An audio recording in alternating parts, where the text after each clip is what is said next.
Welcome back to another video. Today we're going to be looking at the Infinity Blade that has just been added into Fortnite. So if you haven't seen the news, the Infinity Blade has been added with the latest update. And in this video we're going to look at what it does, how you use it, and also some gameplay of me trying to hopefully get some kills with it as well. There are a lot of perks to using the Infinity Blade, but there are also some negatives. So I'm going to read through some of the patch notes to let you know exactly how this blade works, what it does, and the kind of side effects of picking it up. So the Infinity Blade can be found at Polar Peaks. This makes sense because there is a castle there, and players had already been looking in the replay mode to see what was kind of underneath the castle, because most of it is covered in snow. We also have the Ice King skin that you get at tier 100 of the Season 7 Battle Pass. So all of this kind of makes sense. A weapon fit for a king, and that is the Infinity Blade.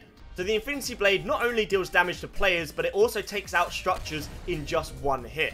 If you hit the primary fire button, you will deal damage to either an opponent or a structure that's in front of you, dealing 75 damage to that player. So just a couple of hits to this is enough to kill someone. Pressing the secondary fire button will make you jump a large distance, destroying stuff in your way and also damage when you land. Not only do you get to deal this damage and jump distances, you also get extra health and shield. Rather than 100 HP and 100 shield, your health is increased to 200 of each. Not only that, but while you have the sword, you are also regaining health 1 HP per second, which is awesome. That means you can get into a fight and then back out if you need to heal. Not only that, but if you do kill a player, you also get an additional 50 HP. So the idea is you're supposed to get kills with this sword, because that way you'll get health back. So if you're low on health, you have to play aggressive. So the last benefit of picking up the sword is your movement is increased to 130%, which means you're able to run faster than other players, jump further, and just maneuver a lot quicker than other players can. There are a few other things, like the first player who picks up the sword will get their health and shield restored. So if you don't have any shield, picking up the sword for the first time will get you your shield back. However, we get into the side effects of picking up the sword. If you do pick up the sword, you actually drop everything in your inventory. No guns, no shields, no medkits. You lose everything. You can only play with the sword. You can pick up materials like normal, but if you do pick up another gun or something like that, you'll drop the sword and it'll be left there for another player to pick up. So it seems like the best way to play this is by just keeping the sword, because you get that health back and you also get more health and shield than other players. But if you're like trying to snipe someone, you may be able to drop the sword, pick up a sniper, and then pick up the sword again. It'd be interesting to see how people kind of work around it.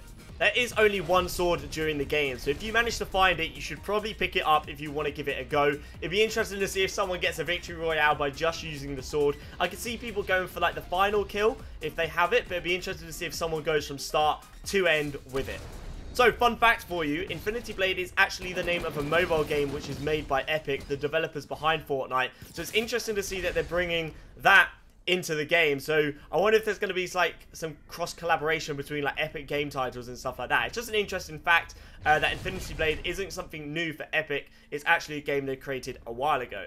But there we go, that is the info on the Infinity Blade added into Fortnite. So if you do see someone running around with a sword, just be mindful that they could have double the amount of health that you do before you attack them. And also, watch out, because literally 2-3 swings of that and you're dead. So I'm definitely going to try and win a game with the Infinity Blade. I have put some gameplay clips in this video to show you how it works and stuff like that. They're not live clips, I'm just kind of talking over them. But I do really want to try and get a gameplay with the Infinity Blade and maybe try and get a victory. But for now, if you have enjoyed this video, a like rating would be awesome. Let me know what you think of the Infinity Blade in the comment section down below. Like I said, to me, it's very similar to Thanos, so I like these kind of new interactive things they keep adding into the game, but it's not clear yet whether there's more to it. If there's a story being built around the Ice King, the Infinity Blade, the castle at Polar Peak. There's a lot of stuff that is kind of, we're only at the start of Season 7, so I'm sure there's more to come. But that to me is really interesting. Lastly, if you are new around here, make sure you do subscribe and also follow our social media links, which are all in the description. Twitter, Instagram, all that good stuff. Make sure you go and follow us over there.